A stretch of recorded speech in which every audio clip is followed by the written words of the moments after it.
Baik, amin.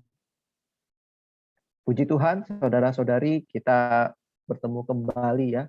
Jadi masih di dalam seri perkataan mengenai buku Kristus dan Allah ya. Jadi seri kepercayaan orang Kristen yang normal, karya Watchmeni, buku yang pertama yaitu Kristus dan Allah. Seperti yang kita sudah bahas beberapa waktu yang lalu ya, kita ada membahas mengenai benarkah apakah ada Allah, lalu firman Allah. Nah, pada kesempatan ini kita akan membahas mengenai bagaimana Allah ini menjadi manusia. Tentu ini adalah satu topik yang paling banyak bisa dikatakan diperbincangkan dan banyak bidah-bidah yang istilahnya dari si musuh ya, menganulir atau membuat orang-orang ragu bahwa Yesus itu adalah manusia. Nah, kita berharap melalui kita berhimpun, bersekutu malam hari ini, kita benar-benar bisa yakin sepenuhnya, percaya Allah yang kita percayai, Tuhan Yesus Kristus itu adalah Allah, dan Allah yang sedemikian tak terbatas, karena kasih-Nya Dia mau menjadi manusia yang dibatasi. Ya, semoga melalui persekutuan kita, iman kita semakin dikuatkan. Ya, kita karena Allah menjadi manusia ini dibahas di buku ini bab 3 dan 4, dan karena topiknya sama, maka kita jadikan menjadi satu ya. Jadi saudara-saudari boleh siapkan catatannya, kita bisa menuliskan, dan bagi saudara-saudari yang mau menggali lebih lanjut lagi, boleh ya bukunya dibeli, dibaca bab 3 dan yang 4 ya. Baik, saya pikir demikian pendahuluan dari saya, supaya tidak berlanjut lama. Saya serahkan pada saudara yang membawakan firman. Amin. Amin. Puji Tuhan, saudari.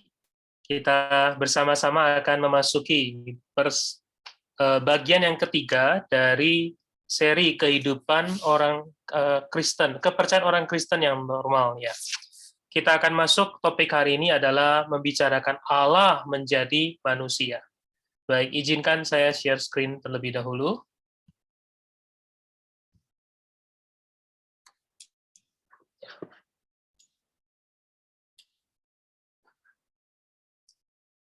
Baik, puji Tuhan, saudari. Malam ini kita akan membahas topik Allah menjadi manusia. Allah menjadi manusia adalah satu perkara yang besar, ya. Karena Allah menjadi manusia, maka ini adalah bicara Allah secara langsung berhubungan dengan manusia. Allah secara langsung ada kaitannya dengan manusia. Maka ketika kita bicara Allah menjadi manusia, ini adalah topik yang sangat tidak disukai oleh musuh Allah. Maka saya mohon di dalam kasih ketika kita mendengarkan firman Tuhan ini, di dalam kita perlu ada roh yang berdoa. Memohon Tuhan mencelikkan kepada kita. Memohon Tuhan memperlihatkan kepada kita. Menyingkapkan kepada kita apa yang menjadi maksud hati. Baik, saya akan mulai terlebih dahulu. Saudari, kepercayaan orang Kristen yang normal adalah, sudah kita bahas pertama-tama adalah bahwa kita melihat Allah itu ada. Kalau nggak ada Allah, maka tidak perlu lagi kita bahas malam hari ini. Tapi di dalam pertemuan yang pertama, kita sudah melihat, baik dengan sebuah penelitian secara ilmiah, kita melihat Allah itu ada. Tapi Allah yang ada ini, tidak hanya dia ingin menyatakan dirinya ada, tetapi Allah yang ada ini ingin mewahyukan kepada kita. Allah yang ada ini ingin berkaitan dengan manusia. Maka di dalam pertemuan yang kedua, kita melihat Allah yang ada ini mewahyukan dirinya melalui firman yang diucapkan oleh firman Allah. Inilah yang kita bahas minggu yang lalu, saudara. Bahwa kalau kita mau mengenal Allah, kalau kita mau mengenal Allah, kalau kita mau menyelidiki Allah, maka kita perlu firman yang diucapkan Allah. Namun malam ini kita akan melanjutkan bahwa Allah tidak hanya mewahyukan kepadanya di dalam bentuk tulisan, tapi Allah juga mau mewahyukan dirinya secara lisan, yaitu melalui Allah sendiri menjadi manusia. Saudari, siapakah? Kalau kita berkata Allah ingin mewahyukan dirinya melalui Allah menjadi manusia, maka timbullah sebuah pertanyaan besar. Siapakah manusia yang adalah Allah ini? Siapakah manusia? Maka untuk melihat, untuk membuktikan, untuk memperlihatkan bahwa ada seorang manusia yang adalah Allah ini, saya mengajak kita bersama-sama, mari kita melakukan sebuah penelitian. Mari kita melihat beberapa prasyarat yang memang membuktikan bahwa seseorang itu adalah Allah. Pertama adalah bahwa manusia tersebut harus mengakui bahwa dirinya adalah Allah. Kalau dia tidak mengakui, bagaimana mungkin kita bisa mengenal bahwa dia adalah Allah? Sedangkan dia dalam wujud seorang manusia. Maka syarat pertama adalah di dalam sepanjang hidupnya, dia harus pernah mengaku bahwa dirinya adalah Allah. Lalu syarat yang kedua adalah bahwa dia harus datang ke dunia dengan cara yang berbeda. Dia tidak boleh sama dengan manusia pada umumnya. Karena dia adalah Allah menjadi manusia. Tentu berbeda dengan manusia sendiri secara alamiah lain. Dia harus datang ke dunia dengan cara yang berbeda. Lalu syarat yang ketiga adalah dia harus memiliki standar moral yang tinggi. Dia harus memiliki standar moral yang tinggi. Karena apa? Karena dia adalah Allah yang menjadi manusia. Dia tidak mungkin hanya sekedar memiliki standar yang minimum. Dia harus memiliki standar moral yang tertinggi bahkan. Baru kita dapat berkata bahwa manusia tersebut adalah Allah. Lalu syarat yang keempat adalah dia harus di dalam hidupnya dia melakukan hal-hal ajaib. Hal-hal yang tidak pernah bisa dilakukan oleh manusia pada umumnya. Lalu yang kelima adalah dia harus memberitahu kita apakah tujuan Allah di atas diri manusia. Baik, saya minta ada yang evaluasi. Saya lihat sinyal saya warna merah. Apakah terputus-putus pembicaraan saya? Jelas sekali, Saudara Kenny. Jelas. Baik, amin. Oke, saya lanjutkan, saudara ya. Puji Tuhan, saudara. Maka kalau kita mau lihat siapakah manusia yang adalah Allah, paling tidak dia harus memenuhi 5 syarat. Baik, saya lanjutkan. Maka mari kita lihat syarat yang pertama, yaitu ketika di bumi, orang itu harus mengaku bahwa dirinya adalah Allah.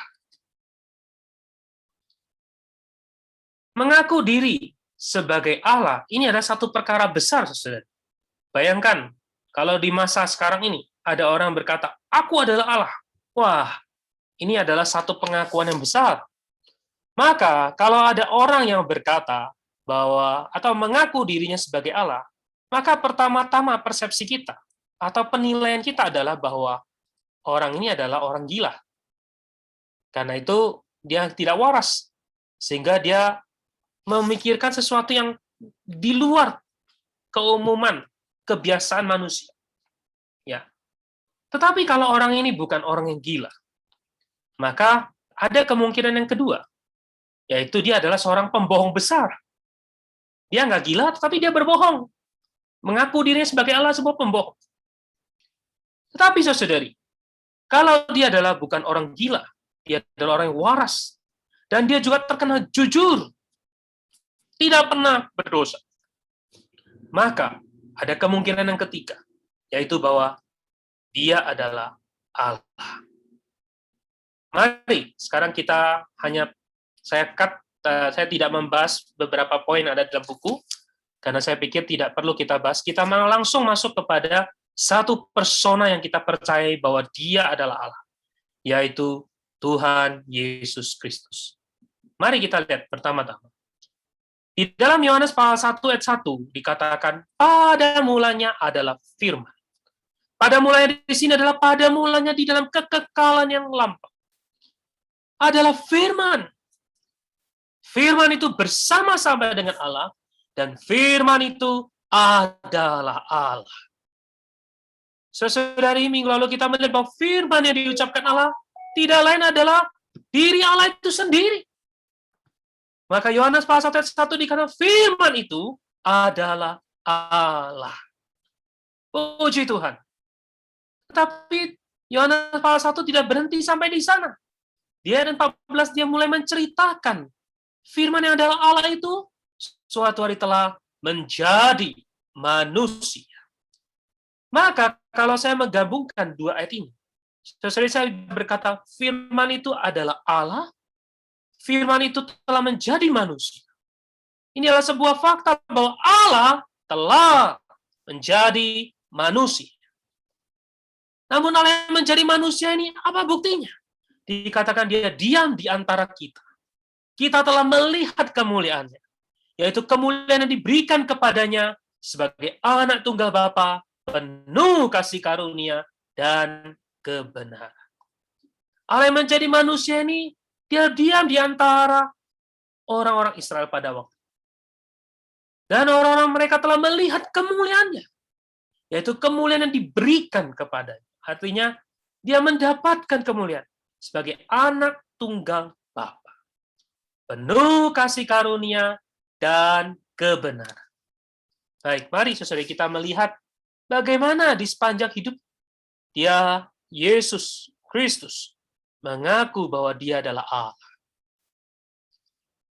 Pertama, di ayat 18 dikatakan, tidak ada seorang pun yang pernah melihat Allah. Tidak ada, saudara. Di atas bumi ini tidak ada seorang pun yang pernah melihat Allah. Tetapi anak tunggal Allah yang ada di pangkuan Bapa, dialah yang menyatakannya. Saudari, firman yang adalah Allah telah menjadi manusia. Dialah yang akan menyatakan Allah. Dialah yang menyatakan Allah. Karena dia adalah anak tunggal Allah. Jadi saudari, mulai dari Yohanes pasal 1, kita sudah mulai melihat bahwa di atas diri Tuhan Yesus, dia adalah firman yang adalah Allah, menjadi manusia. Dialah yang menyatakan Allah. Maka di dalam ministrinya, di dalam Yohanes pasal 3 ayat 31, dia berkata, siapa yang datang dari atas adalah di atas semuanya. Siapa yang datang dari surga adalah di atas semuanya. Ini adalah pembicaraan Tuhan kepada Nikodemus. Dia mengakui bahwa dia datang dari atas. Dia adalah di atas semuanya.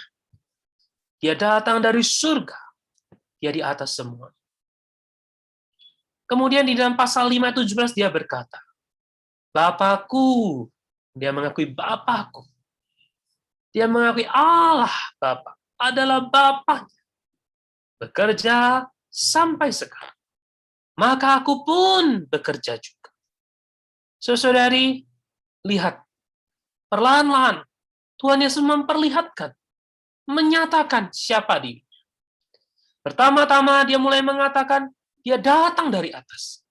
Lalu dia mulai memperkenalkan Bapakku bekerja sampai sekarang. Bapa yang di surga.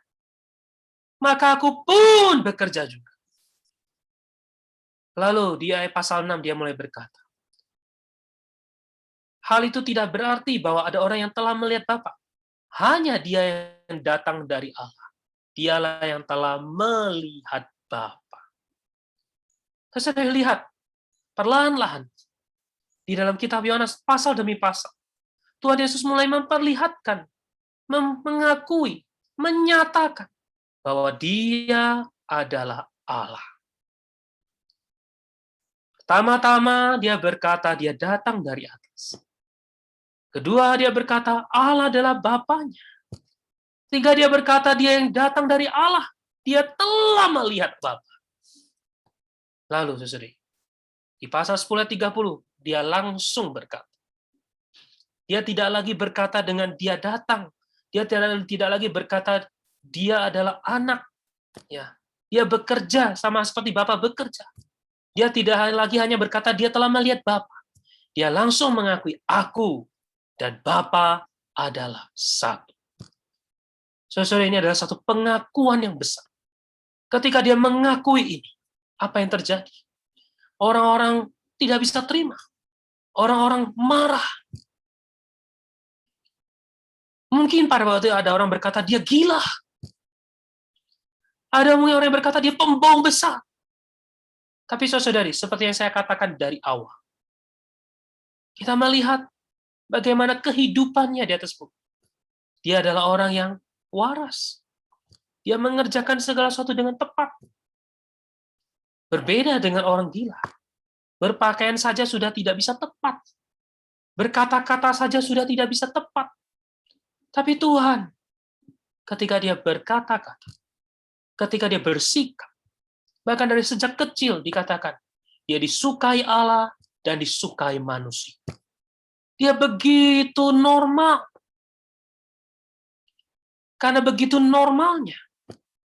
Bahkan orang mengakui dia adalah seorang anak manusia. Karena dia normal. Dia anak tukang kayu, tidak dikatakan dia adalah anak orang gila. Karena dia normal. Lalu, apakah dia seorang pembohong? Ketika dia berkata, aku dan Bapakku adalah satu. Kalau saudari, seandainya dia berbohong, maka mari kita berpikir secara logika. Adakah orang yang waras, yang normal, berbohong untuk dibunuh? Tidak ada, bukan? Semua orang terpaksa berbohong adalah demi kepentingan sendiri, demi keselamatan sendiri, demi kenyamanan sendiri, demi keuntungan sendiri. Tidak ada orang yang mau berbohong akhirnya dia mati. Tidak ada orang yang berbohong adalah berbohong membuat dia mati. Jadi, saudari, ketika Tuhan Yesus berkata, aku dan Bapa adalah satu. Ini adalah satu pengakuan yang besar. Dia adalah orang yang waras. Dia tentu tidak berbohong. Karena dalam hidupnya juga terbukti. Dia tidak pernah berbohong. Maka, kalau dia bukan orang gila, kalau dia bukan pembohong, maka mungkin dia adalah Allah. Di dalam syarat pertama ini, kita bisa melihat di dalam hidupnya, dia mengaku dia adalah Allah. Dia berkata, aku dan Bapa adalah satu. Selanjutnya dia berkata, di dalam pasal 14, akulah jalan dan kebenaran dan hidup. Tidak ada seorang pun yang datang kepada Bapa kalau tidak melalui aku. Sekiranya kamu mengenal aku, pasti kamu juga mengenal Bapa. Saudara, mari kita lihat. Di pasal 10 dia berkata, aku dan Bapa adalah satu. Maka dia berkata, tidak ada seorang pun yang bisa datang kepada Bapa kalau tidak melalui aku. Karena dia dan Bapa adalah satu. Maka ketika kita datang kepada dia, kita bisa datang kepada Bapa. Ketika kita mengenal dia, kita mengenal Bapa. Mengapa? Karena dia dan Bapa adalah satu. Oh, pengakuan ini makin lama, makin jelas. Jadi, saudara, dari beberapa ayat, sebenarnya masih banyak ayat, saya hanya mengutip beberapa ayat demi ayat. Saya buatkan berurutan di dalam Yohanes pasal 1 sampai pasal 14. Kalau mengutip lagi banyak. Bahkan di kitab Yohanes khususnya, ya, Rasul Yohanes berkata banyak sekali tanda-tanda yang dilakukan oleh dia. Tapi segala sesuatu yang dicatat di sini untuk membuktikan bahwa dialah Mesias, anak Allah yang hidup. Jadi saudara, kalau kita membaca kitab Yohanes pasal demi pasal, kita akan melihat, kita akan terwahyukan, mata kita akan disingkapkan bahwa Dia, Yesus Kristus, adalah Allah. Dia bukan orang gila, dan Dia bukan pembohong. Maka mungkin Dia adalah Allah. Mari sekarang kita lihat syarat yang kedua. Kalau Dia adalah Allah, maka cara Dia datang ke dunia harusnya berbeda dari kita. Setiap dari kita dilahirkan oleh karena keinginan laki-laki. Maka saudari, Alkitab mencatat di dalam Yohanes pasal 1 ayat 12 dikatakan Dia datang. Ya. Dia datang, pasal 1 dikatakan, Dia datang bukan oleh karena keinginan laki-laki, tapi oleh karena dikandung dari Roh Kudus. Mari saudara kita lihat ayat yang lain. Di dalam Matius pasal 1 ayat 23 dikatakan, sesungguhnya anak darah itu akan mengandung. Saudara, ini tidak bisa masuk ke dalam ilmiah. Secara medis ini tidak bisa terhitung. Kita pernah belajar ilmu pengetahuan. Kita pernah belajar biologi. Bagaimana mungkin anak darah itu mengandung dan melahirkan seorang anak lagi. Ini membuktikan kelahiran Tuhan, datangnya Tuhan Yesus berbeda dengan cara kita. Dia tidak dilahirkan karena keinginan seorang laki. Dia bahkan lahir dari seorang anak darah. Makanya kita berkata mereka akan menamakan Dia Immanuel, yang berarti Allah menyertai kita. Puji Tuhan. Saudari, Dia datang dengan cara yang berbeda. Dia dikandung ya oleh Roh Kudus. Dia lahir dari seorang anak darah. Bahkan orang-orang menambahkan Dia Immanuel. Allah menyertai kita. Kemudian, tidak hanya datangnya berbeda. Mari kita lihat lebih lanjut. Perginya juga berbeda. Dia tahu kapan Dia akan mati. Saudari, di dalam hidup di atas bumi, ada dua hal yang kita nggak bisa tentukan. Kita tidak bisa menentukan kita lahir kapan, lahir oleh siapa. Kita juga tidak bisa menentukan kita mati kapan, kita mati waktu kejadian seperti apa. Ketika maut itu datang menjemput, baru kita bisa mati. Tapi saudari, Tuhan Yesus berbeda. Dia lahir berbeda. Dia pergi, dia tahu waktunya. Karena itu Dia berkata kepada murid-muridnya, tidurlah sekarang. Ini waktu Dia berdoa di Getsemani. Selesai berdoa Dia berkata, tidurlah sekarang, istirahatlah. Lihatlah, saatnya sudah tiba bahwa anak manusia diserahkan ke tangan-tangan orang-orang berdosa. Saatnya sudah tiba. Dia tahu saatnya kapan. Saudari, beberapa ini saya kutip untuk membawa kita melihat bahwa tidak hanya di dalam hidupnya Dia mengaku bahwa Dia adalah Allah. Bahkan dari cara Dia datang, cara Dia pergi, berbeda dengan manusia umumnya. Sekarang mari kita lihat syarat yang ketiga. Seseorang manusia adalah Allah kalau orang itu memiliki standar moral yang jauh melampaui manusia lain. Baik, saudara, ini yang saya katakan, dia bukan pembohong. Karena dalam 2 Korintus pasal 5 ayat 21 dikatakan Dia yang tidak mengenal dosa. Dia tidak mengenal dosa. Oh, saudara. Dia tidak mengenal dosa. Di dalam Dia tidak ada dosa. Bahkan ketika Pontius Pilatus menghakimi, lalu Dia berkata Dia tidak menemukan ada kesalahan, sehingga Dia cuci tangan. Ini membuktikan apa? Dia tidak mengenal dosa. Dia punya standar moralitas yang melampaui semua orang. Dia tanpa dosa. Maka saudara ingat satu kisah. di dalam kitab Yohanes. Satu kali seorang perempuan kedapatan berzina dibawa ke hadapan. Lalu orang-orang berkata, menurut hukum Musa, perempuan ini harus dirajam batu sampai mati. Lalu mereka mencobai bertanya bagaimana sikap Tuhan. Lalu Alkitab berkata, dia membungkuk di tanah. Dia menuliskan di tanah. Alkitab tidak mencatat dia menulis apa. Tapi setelah dia menulis, dia bangkit berdiri. Dia berkata, siapapun di antara sini adalah orang yang tidak berdosa. Biarlah dia yang pertama kali mengambil batu, melemparkan kepada perempuan. Lalu apa yang terjadi? Satu demi satu. Mulai dari yang tua sampai yang muda meninggalkan perempuan itu. Ini menunjukkan apa? Orang tua lebih sadar diri bahwa dia hidup lebih lama, lebih banyak dosa yang telah dia buat. Maka kita mencatat, tinggallah perempuan itu bersama Tuhan Yesus. Kenapa Tuhan tidak pergi? Karena memang Tuhan tidak berdosa. Dia tanpa dosa. Karena itu, tidak pernah di dalam Alkitab dicatat, dia perlu bertobat. Tidak pernah dia berkata, sorry, minta maaf, mohon ampun. Tidak. Karena memang dia tanpa dosa. Dia tidak pernah berbuat salah. Dia dengan mantap dan tenang. Bahkan ketika menghadap kematian maut di depan, dia dengan mantap dan tenang. Karena dia tidak mengenal dosa.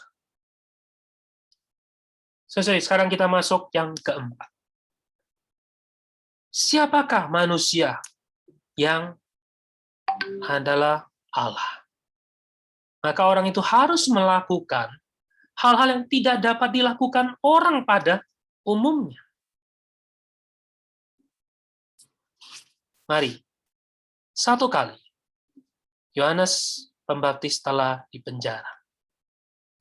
Lalu di dalam penjara, dia mungkin merenung, dia mungkin memikirkan nasibnya, lalu dia berkata, dia mendengar tentang pekerjaan Kristus. Lalu dia memanggil murid-muridnya, bertanya untuk pergi kepada Yesus dan bertanya kepada Yesus. Mereka bertanya, engkaukah yang akan datang itu? Ataukah harus kami menanti orang lain? Engkaukah Mesias itu? Engkaukah Juru Selamat itu? Engkaukah yang dijanjikan itu? Engkaukah Kristus yang akan datang itu? Lalu apa kata Yesus? Pergilah. Katakanlah pada Yohanes apa yang kamu dengar dan kamu lihat. Apa saudari? Apa yang mereka dengar? Apa yang mereka lihat? Yaitu pekerjaan-pekerjaan Kristus. Karena di dalam penjara saja Yohanes mendengar pekerjaan Kristus. Apa pekerjaan dan apa pekerjaan yang mereka dengar dan lihat? Orang buta melihat, orang lumpuh berjalan, orang kusta menjadi tahir, orang tuli mendengar. Haleluya, orang mati dibangkitkan. Dan orang miskin diberitakan kabar baik. Haleluya. Sesuai inilah pekerjaan yang dilakukan oleh Tuhan. Pekerjaan yang tidak pernah dilakukan oleh orang. Mungkin ada orang yang ahli sihir, bisa membuat orang buta melihat. Mungkin bisa membuat orang lumpuh berjalan. Mungkin bisa mentahirkan orang kusta. Mungkin bisa membuat orang tuli mendengar. Bagaimana dengan orang mati dibangkitkan? Saudari, dari pekerjaan, kita akan melihat, kita akan mengenal bahwa Dia adalah Allah. Bahkan Dia datang memberitakan kabar baik. Haleluya. Satu kali firman Tuhan berkata, tidak ada yang baik selain Allah. Kalau orang itu bisa memberitakan kabar baik, maka Dialah Allah. Karena tidak ada seorang pun yang baik selain Allah. Puji Tuhan. Dari pekerjaannya, dia bersyarat, Dia adalah Allah. Sekarang saudari, mari kita masuk ke syarat yang terakhir. Yaitu orang itu harus mampu memberitahu kita apakah tujuan Allah atas diri manusia. Saudara, Ibrani pasal 1 ayat 1 sampai 2a dikatakan. Ya, saya mengajak kita dalam kondisi mute, mari kita baca ayat ini sama-sama. Setelah pada zaman dahulu, Allah berulang kali dan dalam pelbagai cara berbicara kepada nenek moyang kita dengan perantaraan nabi-nabi. Maka pada zaman akhir ini, Ia telah berbicara kepada kita dengan perantaraan anak.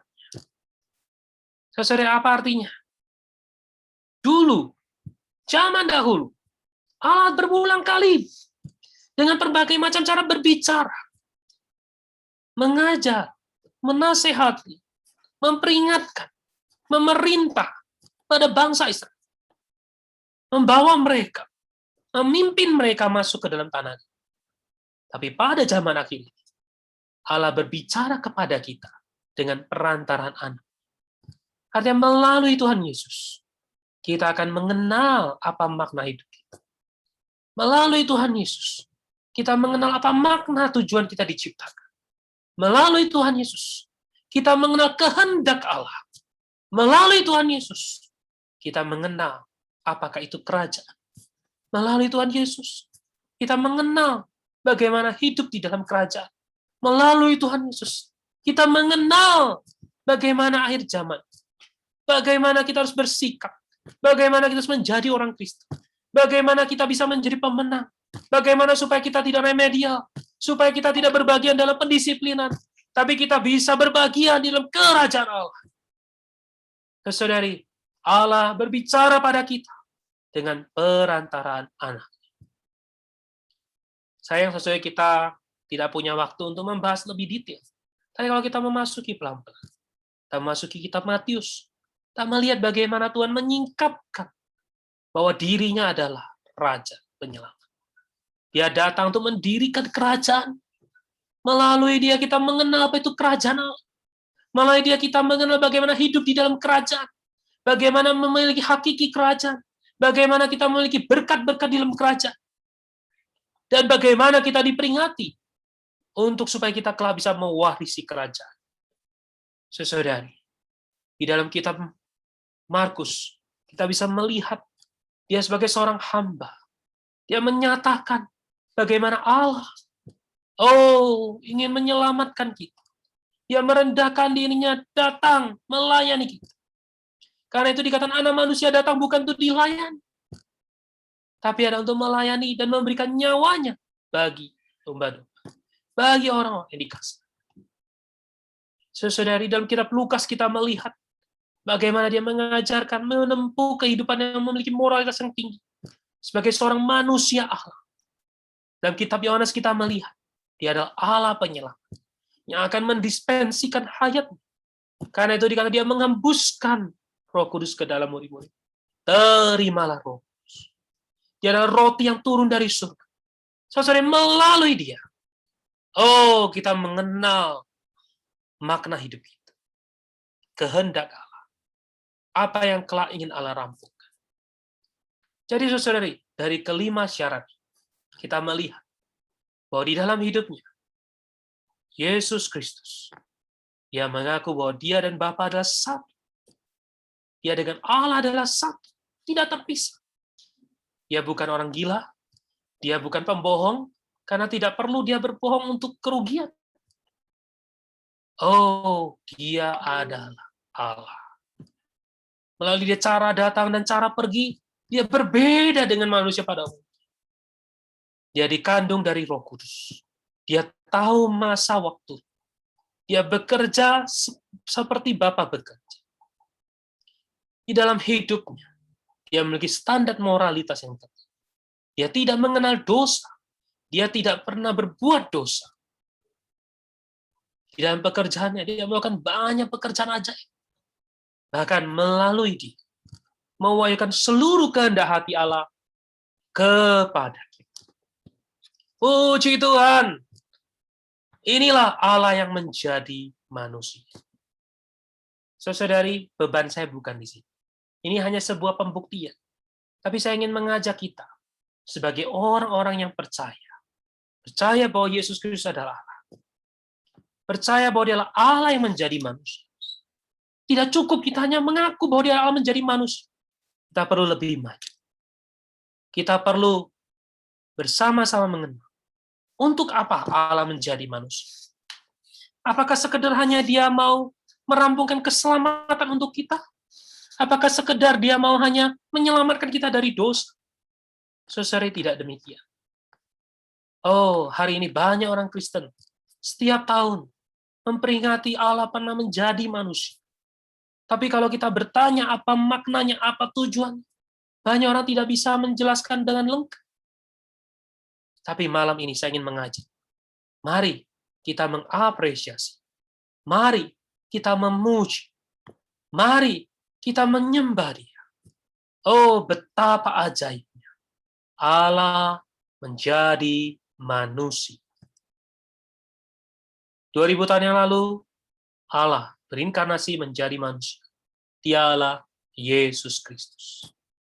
Kemudian selama 33,5 tahun, dia menempuh kehidupan manusia yang sempurna. Lalu dia mati di atas kayu salib. Kemudian dia dikuburkan. Lalu 3 hari kemudian, dia bangkit. Dia terangkat. Dia menjadi roh pemelihara. Lalu dia masuk ke dalam roh setiap kaum beriman. Melahir ulangkan kita. Menjadikan kita menjadi anak-anak Allah. Nah, saudari, Allah yang menjadi manusia sangat ajaib. Saya tadi katakan di awal bahwa ketika kita membahas Allah menjadi manusia, ini bukannya sekedar sebuah pembuktian, tapi kita perlu melihat bahwa Allah yang menjadi manusia ini sangat berkaitan dengan kita. Allah menjadi manusia adalah untuk kita. Allah menjadi manusia karena Allah punya kehendak, rencana yang besar di atas diri. Kalau kita mengenali saudara, oh, kita akan memuji Tuhan. Pujian kita akan dipertinggi. Apresiasi kita akan dipertinggi. Kita tidak lagi akan menempuh kehidupan orang Kristen biasa. Karena kita mengenal Allah menjadi manusia. Supaya aku manusia bisa diselamatkan secara sempurna. Sampai saya menjadi Allah di dalam hayat dan sifat. Haleluya. Baik, saya dengan slide yang terakhir. Ini beban saya. Kita mengenal Allah menjadi manusia. Bukan satu perkara yang kecil. Yang satu perkara besar dan sangat berkaitan dengan kita. Mari kita lihat. Pertama, Allah menjadi manusia. Dia merampungkan. Hal yang pertama adalah dia membawa Allah yang tidak terbatas ke dalam manusia yang terbatas. Saudari, kita tahu sejak manusia jatuh di dalam dosa, manusia tidak lagi punya kesempatan datang pada Allah. Manusia dibatas. Manusia seperti ada sekatan, ada jurang.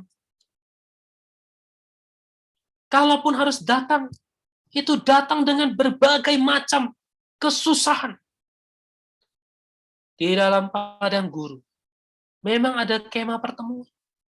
Tapi hanya imam besar yang agung yang bisa masuk. Bertemu, berbicara dengan Allah. Tidak bisa semua orang. Tapi ketika Allah menjadi manusia, jurang ini didekatkan. Dia membawa Allah yang tidak terbatas ke dalam manusia yang terbatas. Haleluya! Saudara, kalau Allah tidak menjadi manusia, kita tidak punya jalan datang pada Allah. Karena itu, Tuhan ketika dia datang menjadi manusia, dia berkata, akulah jalan, akulah kebenaran dan hidup. Karena mulai dia, oh Allah yang tidak terbatas, dibawa ke dalam manusia yang terbatas. Haleluya! Saudara, ini bukan pekerjaan manusia. Manusia tidak mungkin, tidak akan bersyarat untuk bisa membawa dirinya kepada Allah. Hanya Allah yang mau datang menjadi manusia, membawakan Allah ke dalam manusia. Saudari, kita perlu bersyukur. Hari ini Allah dengan kita punya satu jalan yang dekat. Kita dibawa kepada satu tangga surgawi kepada Allah. Seperti mimpi Yakub. Dulu Yakub hanya bermimpi, saudara. Hari ini, melalui Yesus, kita bukan lagi bermimpi. Kita dibawa langsung kepada tangga surgawi. Mana Allah dibawa ke dalam manusia. Haleluya, inilah Allah menjadi manusia. Lalu yang kedua, tidak hanya dibawa, bahkan membaurkan manusia. Allah yang Tritunggal dengan manusia tiga bagian. Allah menjadi manusia di dalam Yesusnya satu prototipe. Prototipe. Karena itu kita disebut orang Kristen, pengikut Kristus. Sebenarnya saya tidak suka berkata pengikut Kristus, tapi kita adalah apa? Ciplakan Kristus. Kita ada duplikasi Kristus. Karena melalui Dia, menjadi roh pemberian masuk ke dalam kita. Allah dengan kita berbaur menjadi satu. Sehingga di dalam Roma dikatakan roh Allah bersaksi bersama-sama dengan roh kita. Bersama-sama dengan roh kita. Bahwa kita adalah anak-anak Allah. Sesudah inilah Allah menjadi manusia. Dia membuat satu prototipe, membaurkan Allah dengan manusia. Hari ini prototipe ini digandakan di dalam setiap orang Kristen. Saudari, Allah kita bukan Allah yang jauh, tapi Allah yang begitu dekat. Dekat di dalam hati kita. Dekat di dalam mulut kita. Kita hanya perlu berkata, membuka hati, membuka mulut, meleluasakan roh kita. Kita hanya perlu memanggil, oh Tuhan Yesus.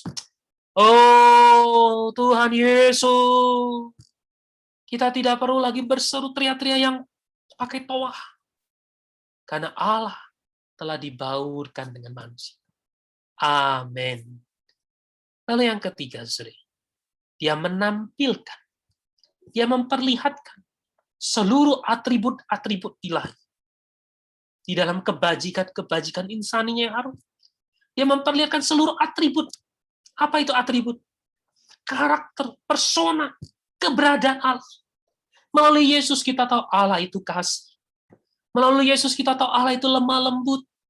Melalui Yesus kita tahu Allah itu sabar. Kalau tidak ada Yesus, saudara, kita membaca kitab Perjanjian Lama, kita akan melihat Allah itu menakutkan. Oh, Bani Korah, Datan dan Abiram memberontak, mempertanyakan otoritas Musa. Lalu apa yang terjadi? Allah menghukum. Tiba-tiba bumi terbelah, lalu mereka ditelan hidup-hidup. Saudari, kalau kita hanya membaca sampai sana, kita mengenal Allah itu kejam, menakutkan. Tapi melalui Yesus, Dia memperlihatkan Allah itu penuh kasih. Allah itu begitu mengasihi. Karena itu ada satu ayat yang sangat sering kita hafal.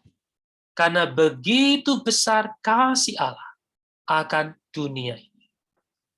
Sehingga Ia telah mengaruniakan anaknya yang tunggal. Supaya setiap orang yang percaya kepadanya tidak binasa. Melainkan beroleh hidup yang kekal. Karena begitu besar kasih Allah. Saudari, puji Tuhan. Melalui Yesus, kita mengenal seluruh atribut Allah. Dan yang terakhir, Allah menjadi manusia. Dia memiliki darah. Dia memiliki daging. Dia datang untuk merampungkan penebusan yang medis. Membuat kita dengan Allah menjadi dekat. Membereskan secara legalitas. Menebus kita. Sehingga hari ini kita bisa datang, bersatu, berbau. Bahkan Allah hari pelan-pelan akan membentuk dari roh, menyebar ke dalam jiwa, sampai ke tubuh. Sesuai inilah Allah menjadi manusia. Banyak orang ketika membicarakan Allah menjadi manusia, mereka hanya membicarakan sebuah malam yang kudus, sunyi senyap. Tapi tidak banyak orang menjama 4 perkara ini. Sesuai inilah satu kabar sukacita. Allah menjadi manusia, membawa Allah yang tidak terbatas ke dalam manusia yang terbatas. Membaurkan Allah dengan manusia. Apa yang tidak pernah tercapai di dalam Adam, Karena mereka memilih buah pohon pengetahuan baik dan jahat, sehingga Allah tidak bisa berbaur dengan manusia. Tapi melalui Yesus, Dia membaurkan Allah dengan manusia.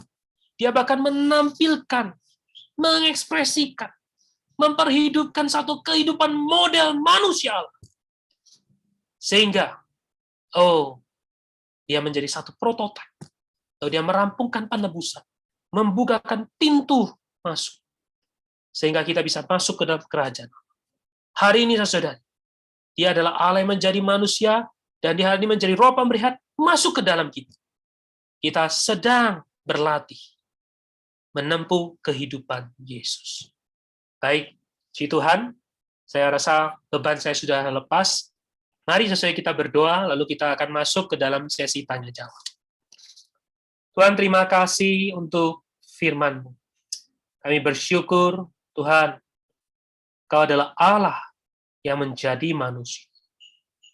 Kau datang, Tuhan, untuk membawakan Allah yang tidak terbatas ke dalam manusia yang terbatas. Kau datang untuk membaurkan diri-Mu ke dalam manusia. Kau datang untuk memperkenalkan, menampilkan segala atribut Allah di dalam segala kebajikan insani. Kau datang untuk merampungkan penebusan. Tuhan, terima kasih. Siapakah kami, Tuhan? Sehingga Kau merampungkan satu perkara yang begitu ajaib, begitu mulia untuk kami. Tuhan, hari ini sepatutnya kami hidup bukan untuk diri kami. Kami hidup adalah bagi Allah. Malam ini Tuhan, kami persembahkan kembali hidup kami. Khususnya di masa pandemi. Tuhan, hari ini Engkau di dalam kami. Engkau adalah Allah yang menyertai kami. Kami tidak mau hidup dengan sia-sia. Kami mau menempuh satu kehidupan yang penuh dengan makna.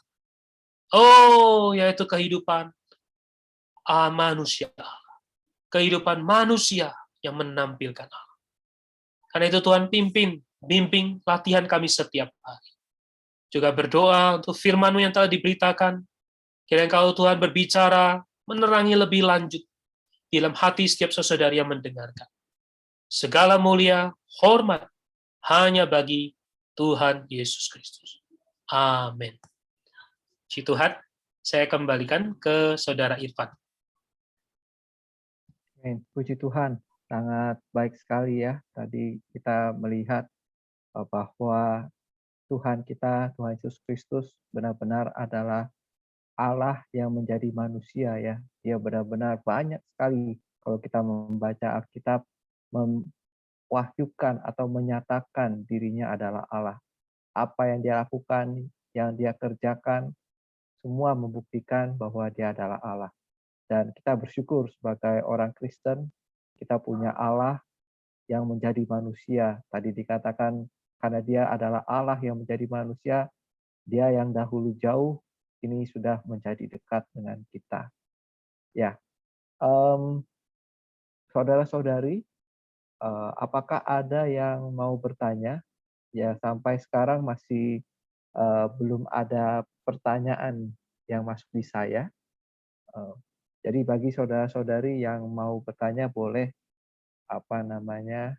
chat ke kita atau nanti kita akan mencoba untuk menjawabnya. Demikian ya. Ya dari saya tadi ya sangat menikmati ya fakta-fakta yang membuktikan Allah kita adalah manusia. Nah, ini ada pertanyaan yang masuk ya. Jadi, mengapa harus menjadi manusia? Jadi ini pertanyaannya mungkin karena telat masuk, makanya bertanya. Mungkin boleh diulangi lagi ya.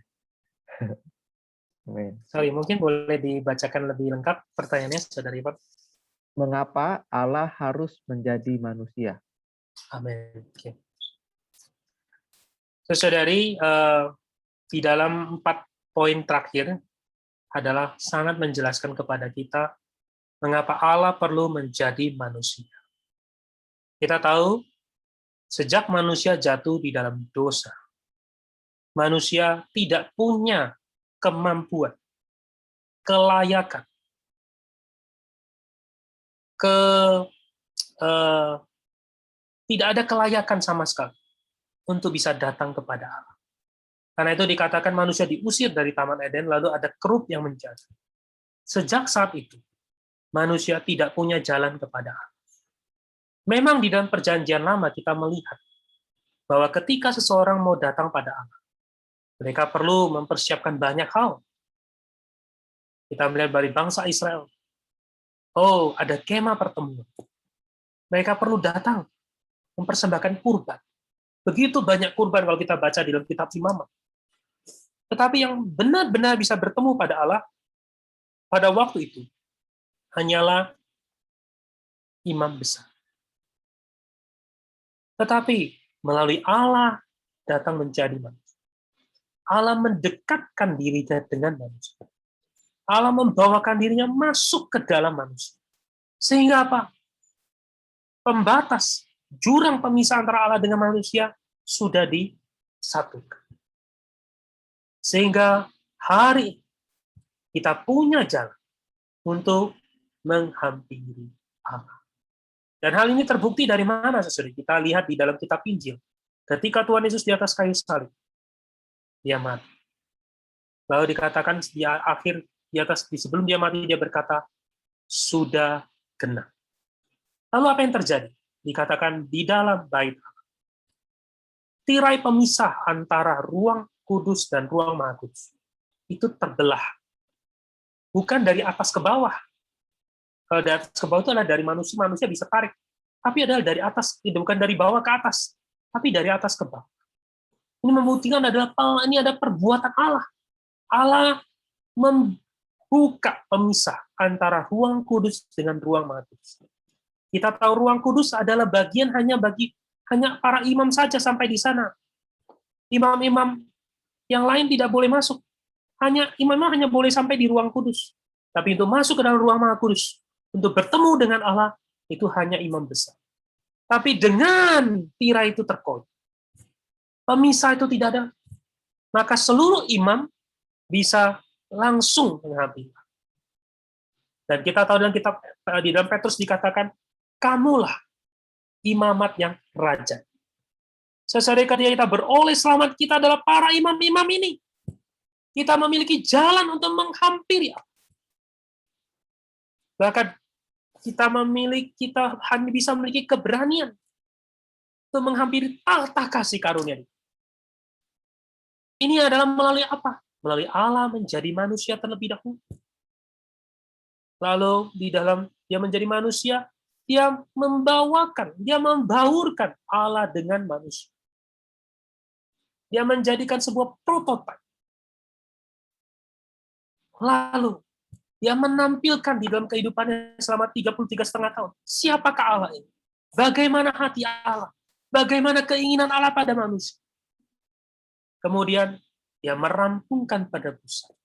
Artinya dia membereskan pemisah. Jadi saudara, balik ke pertanyaannya, mengapa Allah menjadi manusia? Di sisi manusia, kita punya masalah. Karena kita nggak bisa datang pada Allah. Kita ada dosa. Kita tidak bisa menebus diri kita sendiri. Maka perlu ada orang yang menebus. Siapa yang bisa menebus kita? Hanya melalui Allah menjadi manusia. Lalu, melalui dia menjadi manusia, dia juga memberikan kita satu contoh. Bagaimana manusia yang diciptakan menurut gambar dan rupa Allah memiliki kehidupan yang menampilkan Allah. Yesuslah satu-satunya manusia yang merampungkan tujuan Allah menciptakan manusia. Jadi, saya rasa penjelasan ini cukup jelas untuk pertanyaan yang diajukan. Amin. Amin. Baik, terima kasih Saudara Kenny untuk jawabannya. Jadi Allah perlu menjadi manusia. Ya, pertama ya untuk menebus kita manusia menebus manusia, dia perlu berdarah. Tadi dikatakan sehingga kita manusia bisa mendekat dengan Allah ya, bagaikan tirai yang terbelah ya. Demikian. Kemudian ketika dia di bumi jadi manusia, dia menjadi prototipe atau contoh teladan supaya kita bisa melihat sebagaimana seharusnya kita manusia hidup di hadapan Allah. Ya, saya ingat firman Tuhan di Kolose, ya, dia adalah perwujudan Allah yang tidak kelihatan. Ya. Jadi dia menyatakan Allah ketika dia di muka bumi ini. Ya, puji Tuhan. Oke, baik, ada pertanyaan berikutnya yang masuk. Ya, di sini dikatakan Yesus menjadi manusia adalah seperti menjadi perangkap bagi Satan, dan kematiannya mengalahkan Satan. Bisa dijelaskan hal ini? Jadi kalau Anda mau membaca, mengenal lebih dalam, saya tidak tahu apakah Yasmerin sudah ada bukunya diterjemahkan, tetapi di dalam buku tulisan Saudara Watchmeni, dia pernah menjelaskan perkara ini, yaitu Yesus menjadi manusia. Ya kan? Manusia hari ini, iblis ada di mana? Dalam kitab Roma dikatakan iblis ini bercokol di dalam tubuh daging. Jadi ketika Tuhan Yesus menjadi manusia, dia membereskan, dia seperti menyiapkan sebuah perangkap. Ketika dia di atas salib, sebenarnya dia menyalibkan apa? Menyalibkan tubuh daging. Menyalibkan ciptaan lama. Ciptaan lama adalah ciptaan yang diinjeksikan oleh dosa. Ciptaan yang diinjeksikan iblis. Jadi ketika di atas kayu salib, dia mewakili kita, menyalibkan daging. Maka dikatakan itu sepertinya memperangkap. Ya, memperangkap. Tapi saudari hari ini, kita bisa mengalami itu melalui apa? Melalui iman. Ya, melalui kematian. Melalui iman di atas kematian. Maka kita juga menyalibkan tubuh dosa. Untuk menjelaskannya, kita perlu membaca di dalam Roma pasal 7, pasal 6, pasal 7, dan pasal 8. Amin.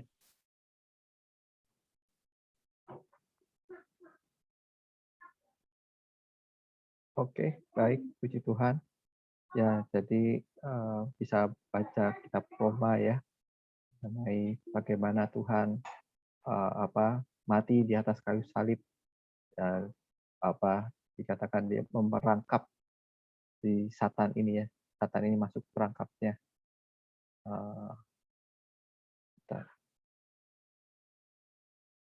Oke. Ada pertanyaan lagi masuk. Meskipun Tuhan dijadikan dosa, tetapi sebenarnya Tuhan tetap tidak berdosa. Benarkah pendapat ini? Kalau benar,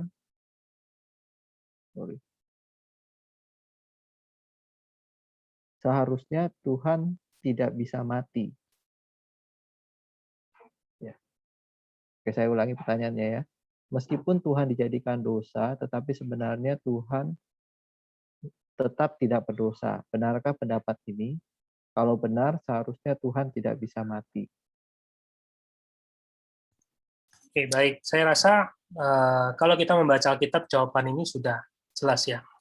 Pertama adalah, secara di waktu Tuhan dihakimi, dia tidak hanya dihakimi dari satu sisi. Dia dihakimi oleh orang-orang Yahudi, oleh para ahli Taurat. Dan mereka tidak bisa membuktikan satupun secara hukum Yahudi dia berdosa. Lalu dia juga dihakimi oleh hukum Romawi pada waktu itu yang mewakili hukum manusia yang paling beradab pada waktu itu. Pontius Pilatus sendiri berkata dia tidak berdosa, dia tidak menemukan. Ini yang terjadi hanya kesalahpahaman, dia berkata. Karena itu dia mau mencuci. Jadi seluruh umat manusia pada waktu itu tidak bisa membuktikan. Dan memang dia tidak berdosa. Nah, lalu berkata kalau memang benar, seharusnya dia tidak mati. Dan hal itu terbukti. Ya, 3 hari kemudian dia bangkit. Lalu kalau kita baca dalam kitab Petrus dikatakan dia tidak mati, dia berjalan di dalam dunia orang mati. Dia memproklamirkan kemenangan. Dia berkata, sengat maut, di manakah kekuatan? Jadi saudari, saya mengajak, kalau kita mau mengenal lebih dalam, alangkah baiknya ya kita tidak hanya mendengar Bible study ini, tapi adalah baik supaya Anda membaca Alkitab, mengajak bersama-sama di dalam kelompok, membaca studi Alkitab. Anda akan melihat betapa ajaibnya Allah menjadi manusia. Amin. Amin. Ya, puji Tuhan. Ini saya ada menemukan satu ayat yang baik ya tadi mengenai pertanyaan kematiannya mengalahkan Satan. Itu di Ibrani pasal 2 ayat 14 ya. Jadi ini melingkapkan kepada kita bahwa Tuhan itu menjadi sama dengan manusia, dan di dalam salibnya itu dia memusnahkan iblis yang berkuasa atas maut ya. Dan tadi jawaban dari saudara Kenny sangat baik ya,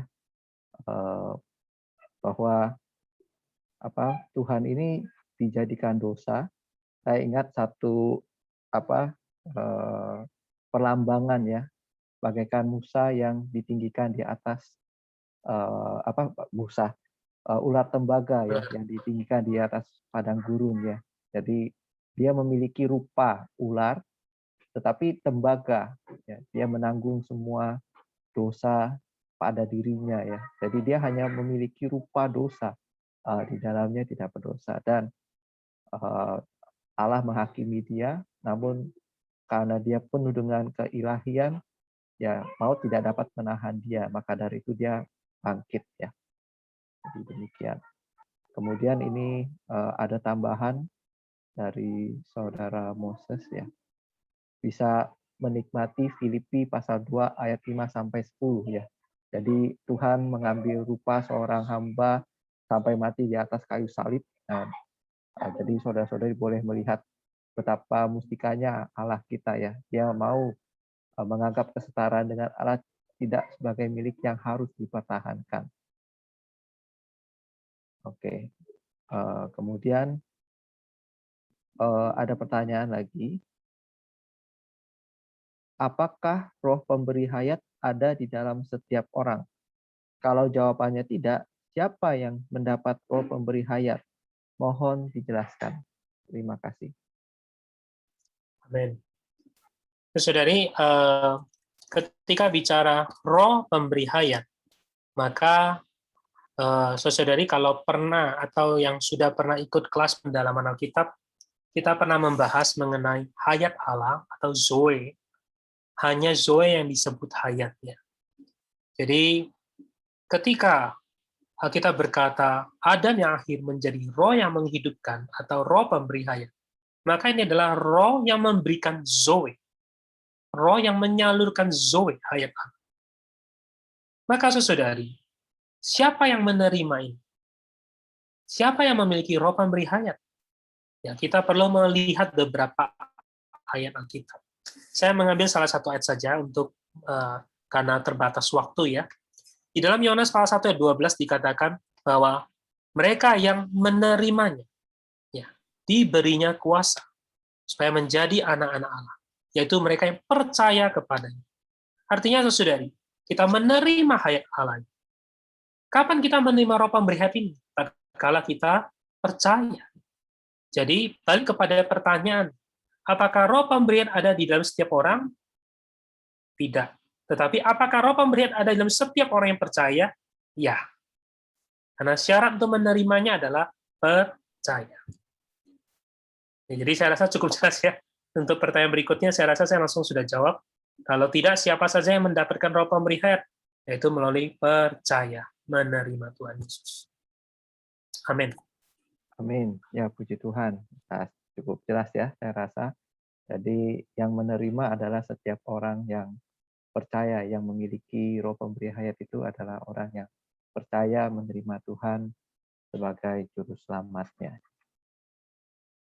Amin. Baik, sampai sekarang hanya itu yang masuk di pertanyaan ke saya. Di saudara yang lain, apakah ada? Belum, tapi mungkin saya tambahkan sambil kalau masih ada pertanyaan lain ya. Saudari, kalau Anda membaca buku Kepercayaan Orang Kristen yang Normal, buku pertama, yaitu Kristus dan Allah, maka untuk 4 poin terakhir itu Anda tidak akan menemukan di buku itu. Karena membicarakan mengenai Allah menjadi manusia, dia merampungkan 4 hal tersebut itu memang tidak menjelaskan di buku itu. Saudara, kalau Anda mau membaca, mengenal lebih dalam mengenai 4 hal yang tadi saya katakan, yaitu membawakan Allah yang tidak terbatas ke dalam manusia yang terbatas. Lalu membaurkan Allah Tritunggal dengan manusia 3 bagian. Ya, ketiga adalah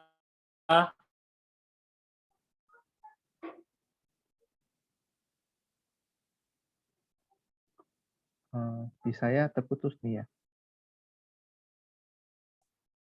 Iya, sepertinya jaringan.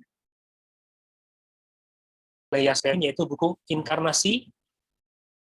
Oke. Tadi sempat terputus, Saudara Kenny. Oh. Terus aja.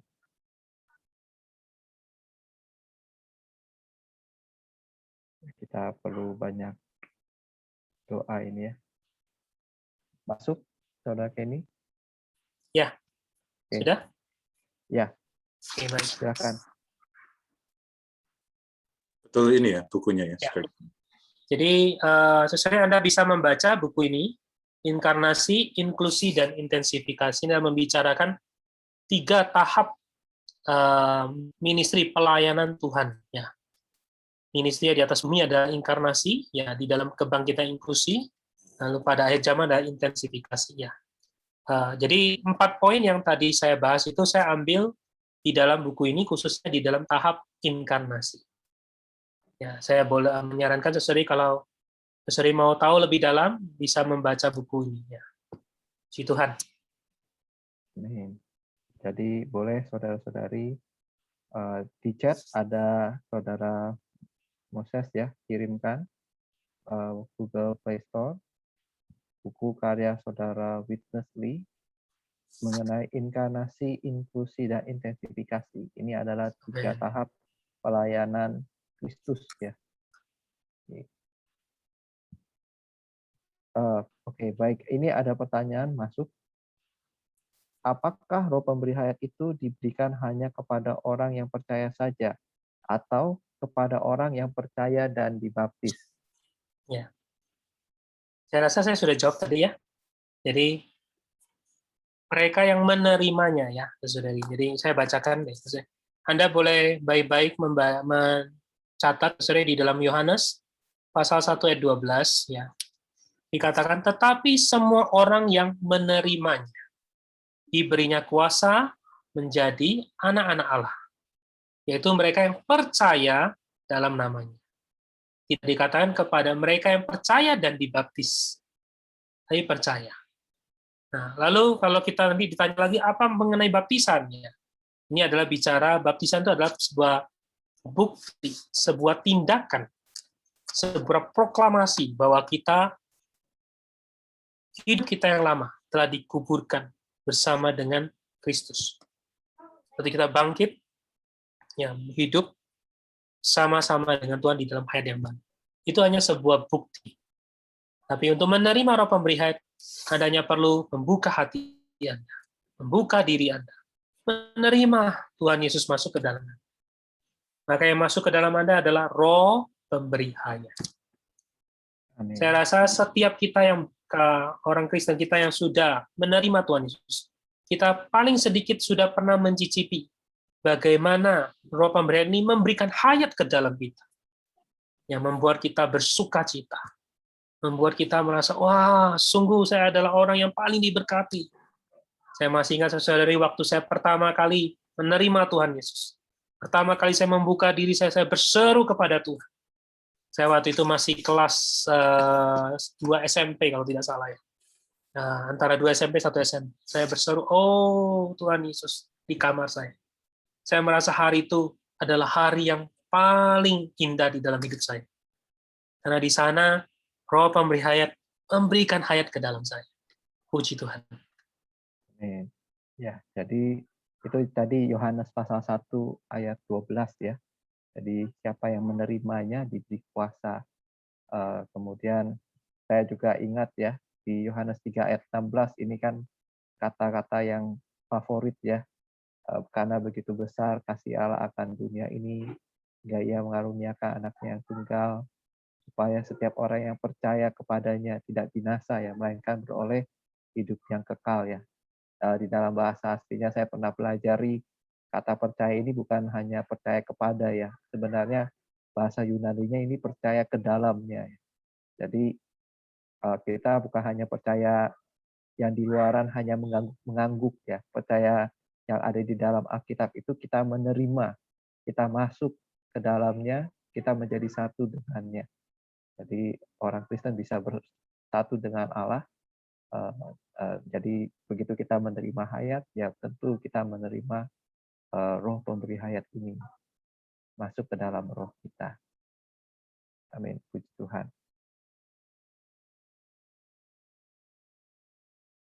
Oke. Apakah ada lagi yang mau bertanya?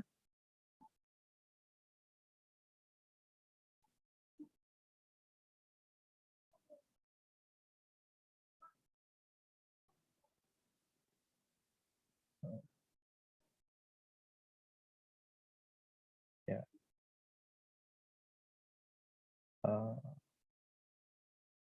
Oke. Mungkin sudah ya. Kalau tidak ada, ya puji Tuhan. Ya kita mengundang saudara-saudari untuk juga bisa